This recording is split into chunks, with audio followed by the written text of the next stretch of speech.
السلام علیکم ورحمۃ اللہ وبرکاتہ۔ پرانے لوگ اکثر ہم ذکر کرتے رہتے ہیں، پرانے لوگ یا پرانے دور جو ہم سے پہلے کے تھے بہت اچھے تھے، خاص طور پر برانی علاقہ۔ اس میں اس وقت ہم نے دیکھا تھا کہ گاؤں کے لیے اگر کوئی مشترکہ مفاد کی بات ہو، جیسے کوئی رستہ بنانا ہو، کوئی پانی کا بند بنانا ہو، یا اور کوئی بھی ایسی بات جس سے کہ گورنمنٹ کے مشترکہ مفادات وابستہ ہوتے تھے، تو اس میں پورے گاؤں کے لوگ اکٹھے ہو جاتے تھے، اور جب اعلان ہوتا تھا تو ہر گھر سے دو دو چار چار آدمی آ جاتے تھے اور وہ سب مل جل کر کام کیا کرتے تھے۔ اس سے کام کرنا بھی آسان ہو جاتا تھا اور وہ کام جلد بھی ہو جاتا تھا۔ پھر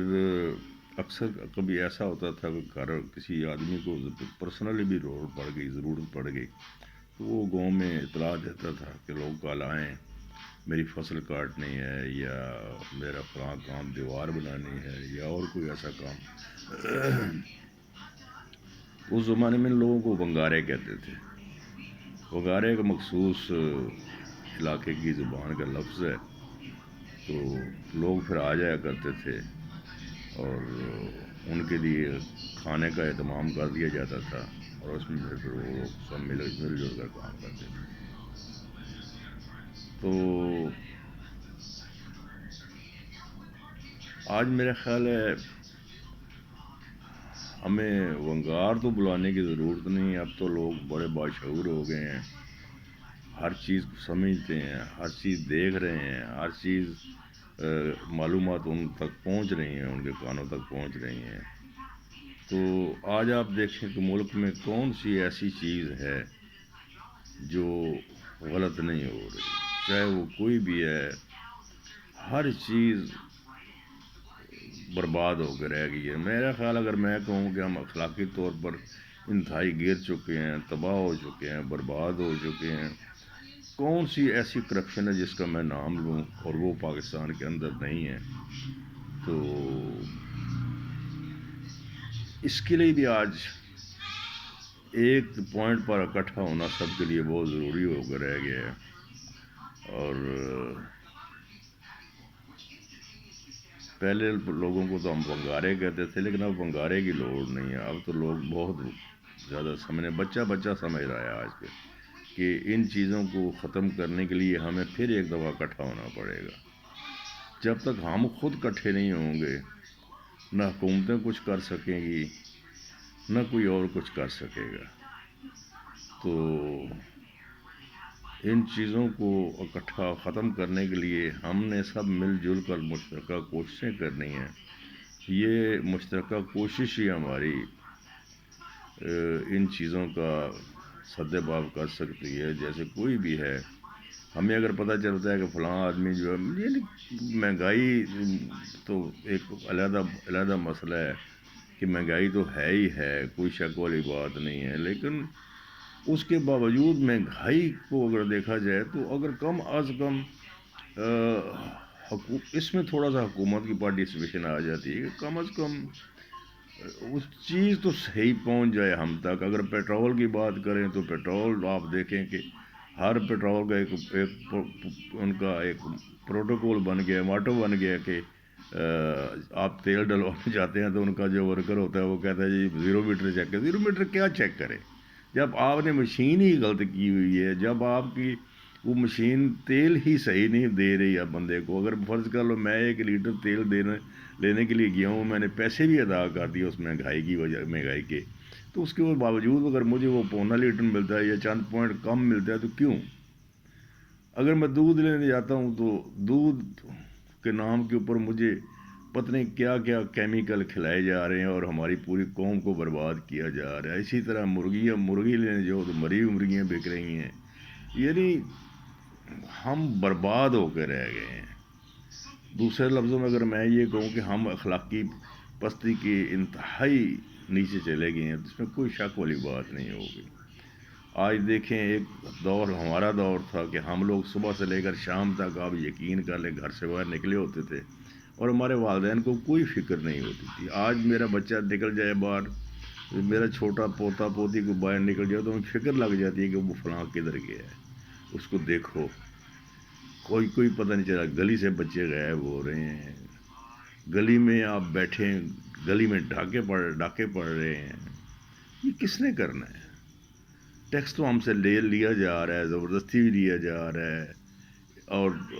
دوسرے طریقے سے بھی لیا جا رہا ہے۔ تو آج بچی کوئی محفوظ نہیں ہے، آج عجیب طرح کا ایک ماحول بنا ہوا ہے۔ آپ جتنے بھی آپ دیکھتے جائیں، آپ کے سامنے سب نیوز چلتی ہیں، اخباریں آتی ہیں، بازاروں میں لوٹ مار کرتے ہیں، لوٹ مار کر کے غائب ہو جاتے ہیں اور پولیس دیکھتی رہ جاتی ہے، پولیس کرتی کچھ نہیں ہے۔ اور آپ چلے جائیں اگر تھانہ کچہری میں، چاہے آپ کتنے ہی مظلوم ہیں، کتنا ہی آپ کے ساتھ زیادتی ہوئی ہے، تو اس کے باوجود آپ کو جب تک پیسے نہیں دیں گے، جب تک آپ کو سفارش نہیں ڈلوائیں گے، جب تک آپ کو کوئی ایسا بندہ نہیں ملے گا جو آپ کی داد رسی کروا سکے، تو آپ کو تھانے میں FIR تک درج نہیں ہوتی ہے۔ یہ میرا خیال ہے اس سے بڑی اور کیا مثال ہو سکتی کہ ایک وزیر اعظم کہہ رہا ہے کہ دیکھیں جی میری FIR درج نہیں ہو رہی ہے۔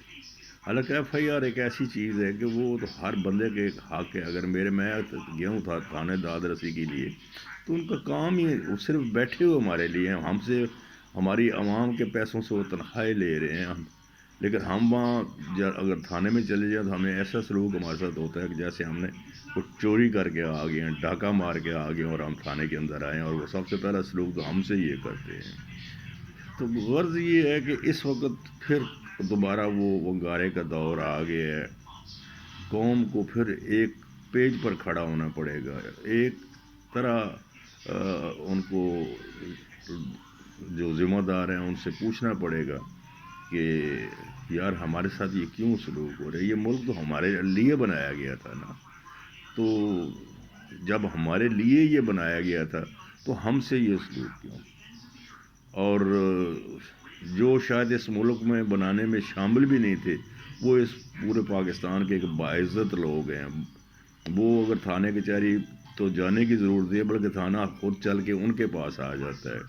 اور وہ جو چاہتے ہیں ان کی بات سنی جاتی ہے۔ تو ہمیں پھر اسی دور میں واپس جانا ہوگا کہ جس طرح وہ لوگ، گاؤں کے لوگ سب اکٹھے ہو جاتے تھے اور اکٹھے ہو کر وہ ساری مسائل کا حل کرتے تھے۔ آج ہمیں بھی ضرورت ہے کہ ہم سب اکٹھے ہوں اور اکٹھے ہو کر اپنے مسائل کا حل کریں، تو شاید ملک ہے اللہ تعالیٰ ہمارے اوپر رحم کر دے، کیونکہ یہ تو واضح طور پر اللہ تعالیٰ نے بھی کہا ہے کہ میں اس قوم کی حالت کبھی بھی نہیں بدلی کرتا جو قوم اپنی حالت نہ بدلنا چاہتی ہو۔ تو جب ہم خود اپنی حالت نہیں بدلیں گے، ہم خود اکٹھے نہیں ہوں گے، ہم خود کسی غلط بات کے پیچھے ہم کھڑے نہیں ہوں گے، پیرا نہیں دیں گے، تو کیسے یہ ٹھیک ہوگا؟ اس لیے میں سمجھتا ہوں کہ آج وقت ہے ہمیں کہ ہم پھر دوبارہ اکٹھے ہوں، دوبارہ کھڑے ہوں اور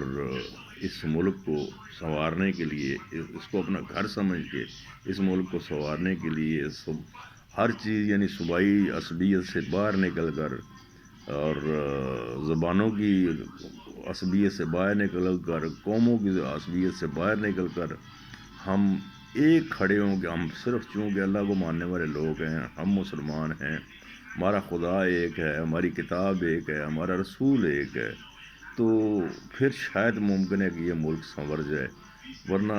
جس طرح ہم برباد ہو رہے ہیں، جس طرح تباہ ہو رہے ہیں، ہماری آنے والی ہم نے تو وقت اپنا گزار لی ہے، پتہ نہیں ہماری آنے والی نسلوں کے ساتھ کیا سلوک ہوگا، کیا نہیں ہوگا۔ اس لیے اللہ تعالیٰ ہمیں پھر شعور پیدا کرے، ہمیں پھر وہ قومی جذبہ پیدا کرے کہ ہم سب اکٹھے ہو جائیں اور اکٹھے ہو کر تو سارے کے سارے اس ملک کو سنوارنے کی کوشش کریں، تو پھر انشاءاللہ تعالیٰ ہمیں کوئی بندہ نیچے نہیں گرا سکتا۔ اللہ تعالیٰ اس ملک پر اپنا رحم و کرم کرے، اس ملک کے اوپر اپنا کرم کرے۔ انشاءاللہ تعالی ہم ایک اچھی قوم بن کر ابھریں گے اور ہم انشاءاللہ اس ملک کے لیے کچھ کریں گے۔ پاکستان زندہ باد۔